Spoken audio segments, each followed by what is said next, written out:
Beaucoup viennent pour la plupart de la pauvreté qui touche leur pays, afin d'aider leur famille pour survivre. Ils sont à la recherche d'un emploi pour leur survie propre. Lors de leurs arrivées au Qatar, les ouvriers se font confisquer leur passeport. Les employeurs leur mettent un système de parrainage. En quoi consiste ce système de parrainage? Tout simplement, ils sont pistonnés par leurs employeurs qui les amènent au Qatar, leur promet un salaire bien élevé, un logement, de bonnes conditions de travail, mais ce sera tout le contraire qui va se passer. Ce système de parrainage est en effet un piège pour les ouvriers qui viennent au Qatar. Donc à cause de ce système, ils ne pourront jamais quitter le pays et sont donc piégés par ce système. Comme par exemple, lors du séisme de 2015 au Népal, les ouvriers népalais n'ont pas pu rentrer au pays, donc on peut constater aussi qu'il y a un travail forcé.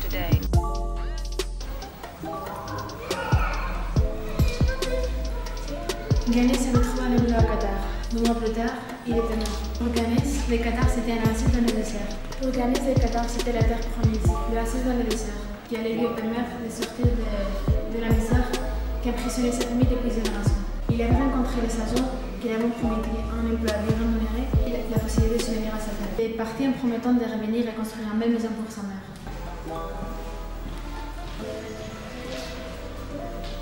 Il avait seulement 16 ans, mais ça n'a pas arrêté son rêve de lui faire un faux passeport indiquant qu'il avait 20 ans, travailler dans la construction. Les parents laissaient la famille avec des dettes non remboursées.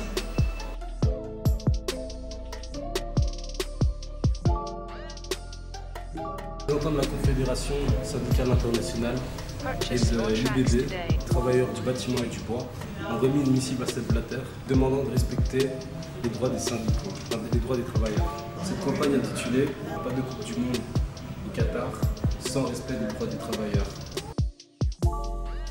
Le saviez-vous, la 22e édition de la Coupe du Monde de football se déroulera au Qatar en 2022. Pour cet événement, 9 nouveaux stades seront construits et 3 rénovés, dont le stade Khalifa.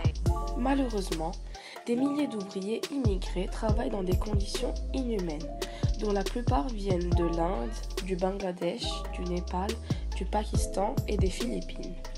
Amnesty International déclare que c'est la première fois que nous sommes à même de rapporter des violations des droits de travailleurs sur un chantier de stade de la Coupe du Monde aussi important et qui fait l'objet d'autant d'attention.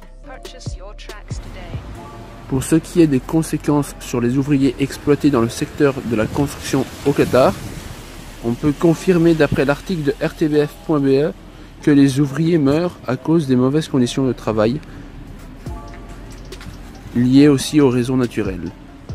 Chaleur, notamment qui peuvent atteindre les 40 degrés Celsius, et de plus, les employés n'ont pas d'accès à l'eau. Ils peuvent aussi mourir d'un arrêt cardiaque, comme on peut le lire dans l'article de Libération.fr.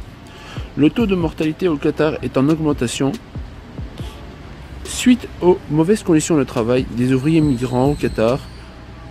On peut constater aussi un bon nombre de suicides, toujours dus aux mêmes raisons.